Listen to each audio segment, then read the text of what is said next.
হাদির হত্যার বিচার যদি না হয়, আপনাদেরকে আমি বলে রাখলাম, আমার জীবনের সকল যত ভালো মন্দ কর্ম এবং যত ভালো মন্দ অভিজ্ঞতা আমার হয়েছে, তার সব কিছুর বিশ্লেষণে আমি যা দেখতে পাই, এই দেশ, আমি, আপনি, আমরা সবাই ভয়ঙ্করভাবে বিপদগ্রস্ত হব। হাদির হত্যার বিচার যদি না হয়, তাহলে এই বাংলাদেশ, মনে রাখবেন, এই বাংলাদেশ কখনোই নিরাপদ জনপদে তৈরি হবে না। আমি দেখতে পাচ্ছি হাদির যে হত্যাকাণ্ড, এটি এখন আস্তে আস্তে নগণ্য রূপ ধারণ করছে। এটি আস্তে আস্তে কোনো একটা বিনিময়ের জায়গায় চলে যাচ্ছে। এটি হতে দেয়া যাবে না।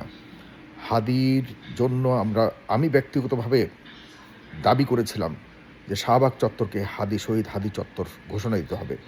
জনগণ আমার দাবির সাথে একমত হয়েছেন। জনগণ কিন্তু ইতিমধ্যে হাদি চত্বর বলেই ডাকছে শাহবাগ চত্বরকে। শাহবাগ চত্বর, এই শাহবাগ নামটা, এটির অনেক ঐতিহ্য থাকতে পারে, কিন্তু আমাদের এই গুরুত্বপূর্ণ এই চত্বরটি আমাদেরকে যেন বারংবার দেশের কথা এবং ২৪-এর কথা মনে করিয়ে দেয়, এবং ২৪ পরবর্তীতে যে বিপ্লবী একটা দেশের সার্বিক অবস্থাকে বোঝানোর জন্য যেই একটি সিম্বলিক নাম আমরা চেয়েছি, সেটি হলো শহীদ হাদি চত্বর, শরীফ ওসমান হাদি চত্বর।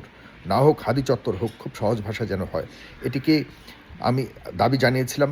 আমাদের সবাই এ ব্যাপারে, মোটামুটি সাধারণ মানুষ কিন্তু এই চত্বরটিকে হাদি চত্বর হিসেবেই ডাকছে, কিন্তু সরকারের পক্ষ থেকে এখন পর্যন্ত অফিসিয়ালি এই চত্বরটিকে ডিক্লেয়ার দেওয়া হয়নি। আপনারা আমার সাথে যারা এই মুহূর্তে আছেন, যারাই দেখছেন, আপনাদের নৈতিক দায়িত্ব হলো আপনারা আমার এই ভিডিওটিকে শেয়ার করতে পারেন, অথবা আপনাদের নিজেরা একটা করে ভিডিও তৈরি করেন, সবাই একটা করে ভিডিও তৈরি করেন, অথবা আমার এই ভিডিও শেয়ার দেন, নিজেরা তৈরি করে শহীদ হাদি চত্বর যখন হবে, এই শাহবাগ চত্বর বাংলাদেশের প্রাণ কেন্দ্র, এই শাহবাগ চত্বর যদি হাদি চত্বর হয়, মেটা, ফেসবুক, ভারত, সারা বিশ্ব দেখবে, বাধ্য হবে যে এই বাংলাদেশ সরকারের জনগণ, বাংলাদেশ সরকার সবাই শহীদ হাদিকে অনুমোদন করেছে। সে সন্ত্রাস নয়। মেটাকে অবশ্যই এই শহীদ হাদি চত্বরকে রিকগনাইজ করতে হবে। আমরা যখন গুগলে শহীদ হাদি চত্বরের ব্যাপারে লিখব, আমরা যখন ফেসবুকে লিখব, উই আর টকিং ফ্রম শহীদ হাদি চত্বর। শহীদ হাদি চত্বর, শাহবাগ চত্বর একটা গুরুত্বপূর্ণ চত্বর মনে রাখতে হবে। এটিকে যখন আমরা অফিসিয়ালি ঘোষণা দিব যে এখানে আমাদের হাদি, এই জায়গা থেকেই সবসময় আমরা হাদির কণ্ঠে, বিপ্লবী ভূমিকায় আমরা সবসময় অবতীর্ণ হব। যে কোনো বড় বড় ইভেন্ট যখন এখান থেকে হবে, সারা বিশ্ব রিকগনাইজ করবে হাদি আমাদের দেশে বিপ্লবী চেতনার একজন নেতা ছিলেন। তিনি কোনোভাবেই সন্ত্রাসী ছিলেন না। যতটুকু শুনেছি, প্রিয় বন্ধুরা, যে ভারতীয় হস্তক্ষেপে মেটা, মানে ফেসবুকের কাছে ভারতীয় কর্তৃপক্ষ তাকে সন্ত্রাসী হিসেবে এনলিস্ট করবার জন্য অনুরোধ করেছে, এবং মেটা সেটাই করেছে। যে কারণে ফেসবুকের মধ্যে হাদিকে নিয়ে যাই কিছু লিখছেন, যাই কিছু পোস্ট করছেন, মেটা বা ফেসবুক সেটাকে রিমুভ করে দিচ্ছে অটোমেটিক্যালি। স্বাভাবিক, যখন এরকম কাউকে রিকগনাইজ করবে, মানে অ্যালগোরিদম অনুযায়ী এটা ফেসবুক সাথে সাথে ফেসবুক থেকে সরে যাবে। এটি ভয়ঙ্কর, অবমাননাকর, এবং আমাদের দেশের যে বিপ্লবী যে একটা মুভমেন্ট, এটিকে হেয় করবার জন্য, এটিকে সরাসরি হস্তক্ষেপ করে আমাদের দেশের এই বিপ্লবী চেতনাবোধকে বৃদ্ধাঙ্গুলি দেখিয়ে আমাদেরকে সারা দেশের সার্বভৌমত্বকে বৃদ্ধাঙ্গুল দেখানো সমান আমি মনে করি।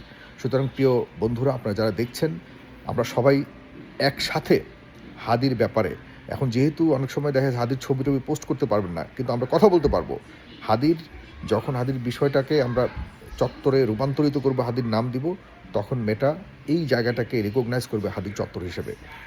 আর ডেফিনেটলি এখানে যত ধরনের অনুষ্ঠান হবে সামনের দিকে, প্রতিবাদী অনুষ্ঠান যাই ঘটুক না কেন, তাহলে অফিসিয়ালি সবাই এই চত্বরটাকে হাদি চত্বর হিসেবে উল্লেখ করতে হবে, বাধ্য হবে মেটা, এবং ভারত, সারা বিশ্ব মানতে বাধ্য হবে যে না, হাদি একজন এদেশের জাতীয়তাবাদী ছিল, এদেশের বিপ্লবী একজন নাগরিক ছিলেন, নেতা ছিলেন। প্লিজ আমার এই অনুরোধটুকু রাখুন, আপনারা সবাই হাদির ব্যাপারে, হাদি চত্বর, শাহবাগ চত্বর হোক হাদি চত্বর একটা ট্যাগ দিয়ে সবাই তার যার যার ওয়ালের মধ্যে এটি লিখে দিন, শাহবাগ চত্বর ইকুয়াল টু হাদি চত্বর।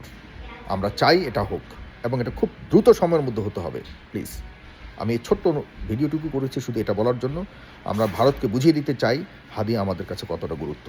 হাদির হত্যাকারীদের বিচার করতেই হবে, করতেই হবে, করতে হবে, এই সরকারই করতে হবে।